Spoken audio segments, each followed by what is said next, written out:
l'imagerie médicale a transformé la façon dont les patients sont diagnostiqués et traités. L'imagerie par résonance magnétique, ou IRM, est particulièrement efficace pour diagnostiquer un cancer, la maladie d'Alzheimer, les maladies cardiaques, les troubles des muscles et des os et les maux de dos qui sont répandus chez les personnes âgées. L'appareil IRM crée une image de l'intérieur du corps sans radiographie ni chirurgie. Dans de nombreux cas, l'IRM donne des informations qui ne peuvent être vues sur une radiographie, l'échographie ou le scanner. L'IRM est essentiel pour la prévention des maladies, la détection précoce, le diagnostic et le traitement. Le volume des IRM effectués chaque année dans le monde, environ 60 millions, est la preuve de son importance. Après 65 ans, la probabilité qu'une personne aura besoin d'imagerie médicale double. C'est le même groupe démographique le plus susceptible d'avoir besoin d'un dispositif électronique implantable comme un stimulateur cardiaque. La probabilité qu'un patient porteur d'un dispositif implantable ait besoin d'une IRM est de 50 à 75 %.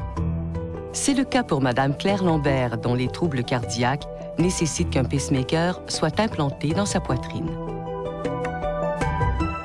Au Canada, on implante environ, bon an, mal an, 25 000 cardiostimulateurs. Alors, vous imaginez, si on en implante 25 000, il y a des dizaines et des dizaines de milliers de patients qui se promènent avec un pacemaker au Canada.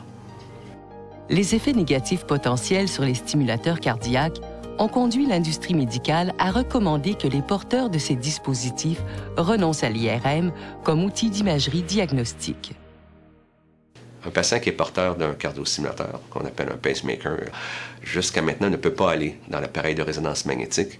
Le champ magnétique créé par la résonance peut faire mal fonctionner finalement le pacemaker ou le cardiostimulateur. Il y a des électrodes aussi, il y a des fils qui partent du pacemaker qui s'en vont au cœur du patient. Ces fils-là peuvent chauffer. Ça pourrait changer complètement la façon que le pacemaker fonctionne et même ça pourrait donner des perforations cardiaques. Ça pourrait faire un trou au bout de l'électrode si on va à l'extrême.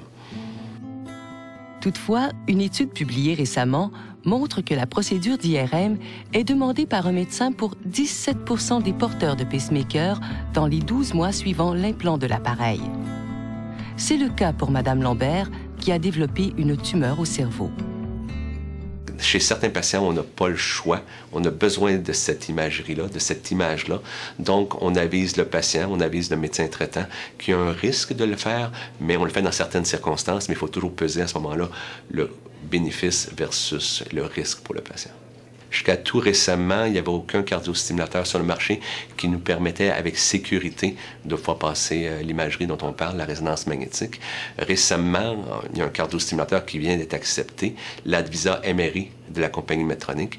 On sait que ce cardiostimulateur-là est sécuritaire. Les patients peuvent avoir une résonance magnétique aussi bien de la tête, du cœur, du thorax, etc., avec sécurité. Les études ont été faites en ce sens et on se sent en sécurité de pouvoir utiliser ce nouveau cardiostimulateur-là.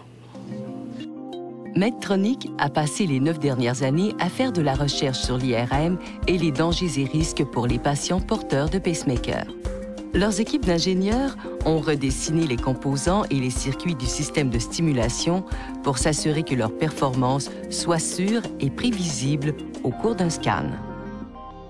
Maintenant, lorsqu'on va rencontrer un patient, qu'on va implanter un cardiostimulateur ou on va le remplacer, on va devoir discuter avec lui que possiblement dans le futur, il pourrait avoir besoin d'une résonance magnétique. Alors, il faut voir avec le patient les avantages et les désavantages de chaque cardiostimulateur et de voir si le patient pourrait bénéficier de cette nouvelle technologie-là.